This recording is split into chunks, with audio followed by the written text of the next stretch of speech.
Hello guys, WhatsApp, कैसे हैं सब लोग। Welcome back to a new blog. तो आज मैं और मेरा एक दोस्त निकले हैं, थोड़ा घूम के आएंगे धौली की तरफ से। तो मैं सोचा क्यों ना एक ब्लॉग बना के आप लोगों को भी उसका नज़ारा दिखा दूं। Actually it was a sudden plan. हम लोग ऐसे ही बैठे हुए थे रूम में और सडनली डिसाइड किए कि आज थोड़ा कहीं घूम के आते हैं बाहर से। तो निकल पड़े, धौली की तरफ से थोड़ा घूम के आएंगे और आप लोगों को भी इसका नज़ारा देखने को मिल जाएगा।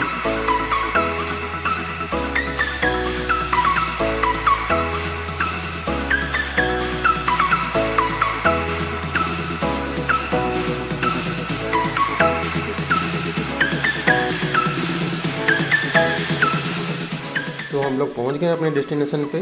वहाँ सामने जाके हमें सीढ़ी से ऊपर जाना है और फिर हम लोग पहुंच जाएंगे धौली शांति स्तूपा के पास। तो चलिए वहाँ चलते हैं और फिर मैं आपको ड्रोन उड़ा के वहाँ का ब्यूटीफुल सा व्यूज़ दिखाता हूँ।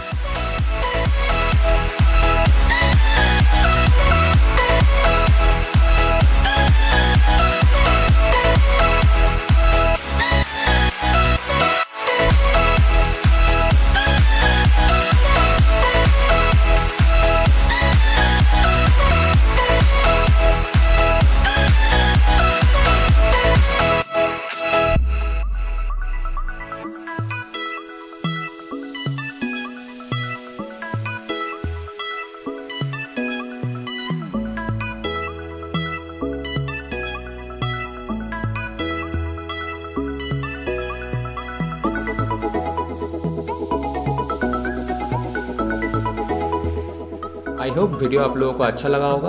अगर आप लोगों को और भी डिटेल्स में जानना है शांति स्तूपा के बारे में तो आप लोग मेरा डिस्क्रिप्शन चेक कर सकते हैं। आप लोगों को वीडियो कैसा लगा मुझे नीचे कमेंट करके बताइए और वीडियो को लाइक कर दीजिए, शेयर कर दीजिए दोस्तों के साथ और चैनल को सब्सक्राइब करना ना भूलिएगा। फिर मिलते हैं एक नए वीडियो के साथ। Till then bye bye, take care.